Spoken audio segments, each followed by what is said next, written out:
Hi అండి, welcome back to my channel. చాలా రోజుల తర్వాత వ్లాగ్స్ అనేది స్టార్ట్ చేశానండి. ఇది నా ఫస్ట్ వ్లాగ్ వచ్చేసి చాలా రోజుల తర్వాత. ఇది వచ్చేసి మా ఊరు, అంటే మా హస్బెండ్ వాళ్ళ ఊర్లో గంగమ్మ జాతర చేశానండి. చాలా అంటే చాలా బాగా చేస్తారు.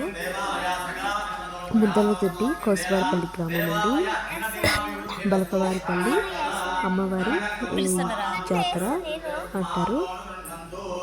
చాలా అంటే చాలా బాగా చేస్తారండి. చాలా ఫేమస్ కూడా. చూడండి, ఇదంతా గుడి అండి. తిరునాళ్ళ ముందు రోజు పూజలు చేస్తూ ఉంటే అమ్మవారికి యజ్ఞం చేపించి, గుళ్ళో యజ్ఞం చేపించి పూజలు చేస్తూ ఉంటే ఇక్కడికి వచ్చాము. మేము కూడా అమ్మవారిని దర్శించుకొని వెళ్ళాలని. చూసారు కదా, ఇదంతా గుడి అండి. మీకు గుడి చూపిస్తున్నాను చూడండి. చాలా అంటే చాలా బాగా చేస్తారు ఇక్కడ. మా పిల్లలైతే ఒక్క చోట ఉండకుండా అటు అటు పరుగులు తీస్తున్నారు. ఇది వచ్చేసి గుడి బయట చూస్తున్నారు. అందరూ అక్కడ దీపారాధన చేస్తున్నారు పండుగల్లో. ఈ జాతరకు వచ్చి ప్రతి ఊళ్ళోనూ బండి కడతారండి. బండి కట్టి అందరిలో అయితే రికార్డెన్స్ అనేది పెడతారు.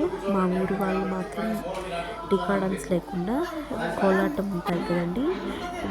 ఆడపిల్లలు అందరూ వచ్చి కోలాటం డాన్స్ ఇస్తారు. చాలా అంటే చాలా బాగా ఉంటుంది. అది కూడా మీకు నెక్స్ట్ వ్లాగ్లో చూస్తాను. ప్రతి ఒక్కరూ చూడండి, ప్రతి ఒక్కరూ లైక్ చేసుకోండి, కమెంట్ చేయండి. Please subscribe to my channel. ఇదంతా వచ్చేసి గుడి బయట డెకరేషన్ అంతా చూపించడానికి ట్రై చేస్తున్నాను. చూడండి, అంగడి వేసుకునే వాళ్ళు తిరణాలు కదా, చాలామంది బొమ్మలు పెట్టుకునే వాళ్ళు, పాయ పూజ సామాగ్రి పెట్టుకునే వాళ్ళు ప్లేస్ ఉండదని చెప్పేసి ముందు రోజు వచ్చేసి అక్కడంతా ఏర్పాటు చేసుకుంటున్నారు. గుడి చుట్టూ అయితే చూడండి డెకరేషన్ చేశారు లైటింగ్స్తో. నైట్ టైం అయితే ఇంకా చాలా బాగా కనపడుతుంది. నేను నెక్స్ట్ వ్లాగ్లో మీకు అంతా చూపిస్తాను. ప్రతి ఒక్కరూ చూడండి, సబ్స్క్రైబ్